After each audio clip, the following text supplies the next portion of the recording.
ಅಧಿಕಾರ ಪಡೆದಿದ್ದೇನೆ. ಅಧಿಕಾರ ಪಡೆದಿದ್ದೇನೆ. ಪಡೆದ ನಾನು ಏನ್ ಮಾಡ್ತೀರಿ ಅಂತ ಹೇಳ್ಬೇಕು. ಏನ್ ಮಾಡ್ತೀರಿ ಅಂತ ಹೇಳ್ಬೇಕು. ಭಾಷಣ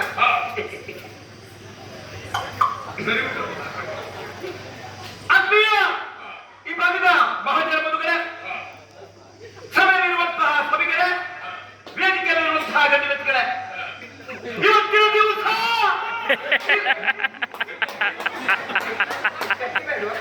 ನಿಧಾನ ಗಟ್ಟಿ ಬೇಡ ಅಂತ ನಿಧಾನ ಮಾತಾಡ. ಇವತ್ತು ಈ ಪಟ್ಟವನ್ನು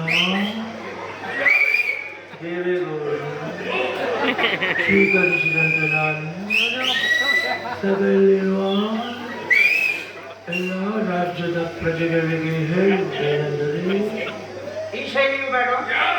ಇದು ಬೇರೆ ಶೈಲಿ.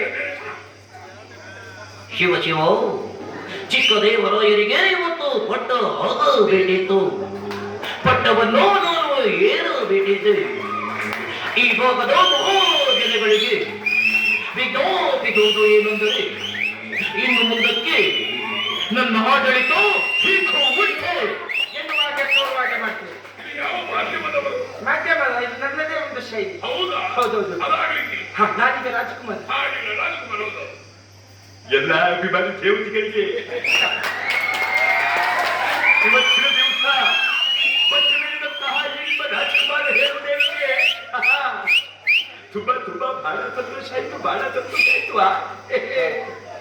ನೀವೆಲ್ಲ ಬೇರೆ ಯಾರು ಅಲ್ಲ, ಈ ನಾಡಿನ ಪ್ರಜೆಗಳು, ಅಭಿಮಾನಿಗಳೇ ನಮ್ಮನೆ ದೇವರು. ನಿಮ್ಮನ್ನೆಲ್ಲರೂ ಈ ಚಿಕ್ಕ ದೇವಾಲಯ ಒಳ್ಳೆ ಮಾಡಿ ನೋಡ್ಕೊಂತಾರೆ. ಹೋಗ್ಬರ್ತೀರಿಯಾ? ಏನು ಹೇಳಿ ಪ್ರಮಾಣ ವಚನದಲ್ಲಿ ಪ್ರಮಾಣ ವಚನ ಸ್ವೀಕರಿಸಿದಂತ ನಾನು ಮುಂದೆ ಎಲ್ಲರಿಗೂ ಒಳ್ಳೆ ಒಳ್ಳೆ ಯೋಜನೆಯನ್ನ ತರಲಿಕ್ಕಿದ್ದೇನೆ. ಮಕ್ಕಳಿಗೆಲ್ಲರಿಗೂ ಉಚಿತ ಶಿಕ್ಷಣ ಅಷ್ಟೇ ಅಲ್ಲ, ಮಹಿಳೆಯರು, ಅಮ್ಮಂದಿರು, ಅಕ್ಕ ತಂಗಿಯರೆಲ್ಲ ಇದ್ದಾರೆ. ಯಾರು ಇನ್ನು ಮೇಲೆ ಕೆಲಸಕ್ಕೆ ಹೋಗ್ಬೇಡಿ. ನಿಮ್ಮ ನಿಮ್ಮ ಖಾತೆಗೆ ತಿಂಗಳಿಗೆ 7,000 ನಾನೇ ಹಾಕ್ತೇನೆ.